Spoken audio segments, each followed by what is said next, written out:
Hello, it's Dr. Andrew Crouch again. I'm coming to talk to you about orthopedics. Now we'll have an orthopedic series of lectures will be posted on the website. When we're discussing orthopedics, we also want to go over splinting, and we want to go through many individual splints, but before we discuss the individual subtypes of splints and what you would place on for like a thumb spica, sugar tongue, and different individual splints, you need to talk about the materials. So I just wanted to do a brief talk about the materials that you use for splints, advantages, disadvantages, and when to think about using each one. Now, the main two things that you have to choose from are going to be a fiberglass, typically Orthoglass is the brand name, or plaster. Now, each have major advantages and disadvantages that need to be addressed and thought about before you use each one. Plaster is universally better at doing reductions and giving you a better placement and ability to mold. The plaster itself comes out in rolls. It's very thin. When it's moistened, it's very, very pliable, and you can put very specific points of pressure, and it will maintain these holds very hard. The plaster itself is universally preferred by orthopedists in the setting of reductions and in emergency care, but there are several issues with it. First issue is it's messy. You notice I've just barely touched it and I'm getting white powder everywhere. It requires actually quite a bit of setup. You should put down chucks, towels, pads. When you dip it in water, it's going to make the water full of plaster particulates, and you shouldn't dump that water in the sink. It should actually go into a toilet or some other form of waste, because you don't want to clog up the sink. When you're putting on, you need to put an excessive amount of padding. It's fairly exothermic when it's starting to set and dry, so it gets quite warm, and it's a little bit harder to work with, even though it gives you much more beautiful reductions and great molds. So the last major disadvantage is plaster is not available at most emergency rooms. So anywhere that doesn't do regular orthopedics and doesn't have orthopedics involved, they probably won't stock it. They'll basically only have Orthoglass.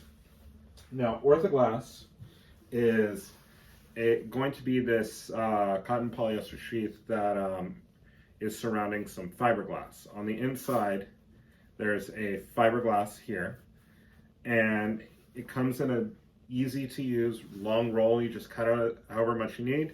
You can fold it onto whatever area you're going to put it on, and it'll dry. It'll dry in about 15 minutes to air and requires very little pressure or anything. But most of the time, you're not going to sit and hold a mold for 15 minutes, so you want to moisten it. There are many ways to moisten it. The main way that people talk about is they'll just take it, run it in a sink, wrap it in a towel. I actually advise against this. There's a little partition on it, and you can just gently pull, and it will actually open right up. And you can either squirt in water or take the fiberglass out, put it under water in the sink, wring it out, slip it back in, and close it. That way there's no excess moisture on the outside of the cotton, and no moisture will get on the arm, will be less itchy for the patient, won't macerate the skin, and it goes together and seals quite nicely. After it's moistened, in just a few minutes, it'll be hardened. And you'll just put it in place over the arm. If you were going to do a wrist, or let's say like a thumb spica, you'll actually put it in place across and wrap it up. Hold the area you want, hold pressure where you want, and it'll dry in place. The huge disadvantage is this thick fiberglass on the inside doesn't hold a mold very well. It still stays a little pliable after it dries, and it's hard with the thickness and kind of how it's placed to get a really nice mold and pressure for your reduction. The advantage is you just cut, You can put it right on. You don't even have to put web roll underneath, but I always suggest doing a layer of web roll and a stockinette to make it look nice and pretty and be padded. It's clean, doesn't leave plaster residue everywhere, and it's super easy to use. I encourage all of you to attempt doing all your different types of splints with both plaster and with orthoglass, so you get a feel for what each one feels like and know when it's going to be better to use one versus the other. Also being aware that if you work at a community emergency department, like when I was working at St. Bernardine's during residency, they didn't have plaster, period. Montclair was the same way. No plaster was available. And so you have to be very comfortable using orthoglass if you had preferred plaster, because you may go to a place and it's not there. I've been at places that have been the other way around too, where they've only had plaster when I've wanted orthoglass for a quick reduction. Okay, so last thing is discussing splint placement. So splints all serve a few purposes. The main purpose is always immobilization.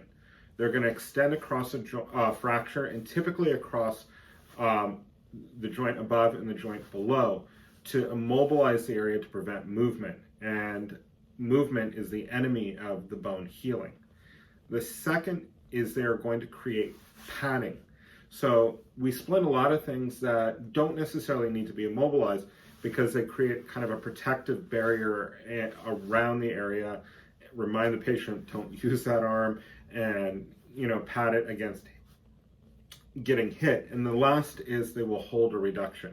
So if a bone is displaced or moved and you move it back, when you place the splint, it needs to be holding pressure in the exact opposite direction that the bone was broken in. And I'll illustrate this right here.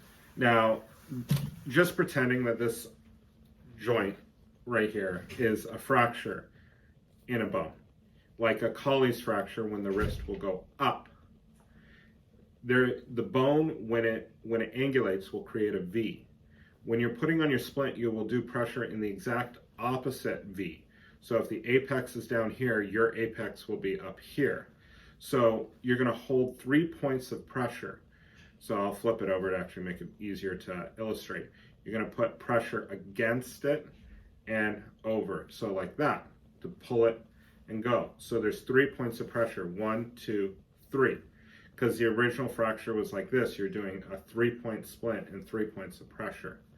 Now you're going to hold that reduction in place while your splint is drying, and when you let go, it will continually keep the bone straightened versus letting it migrate to the position it was in before.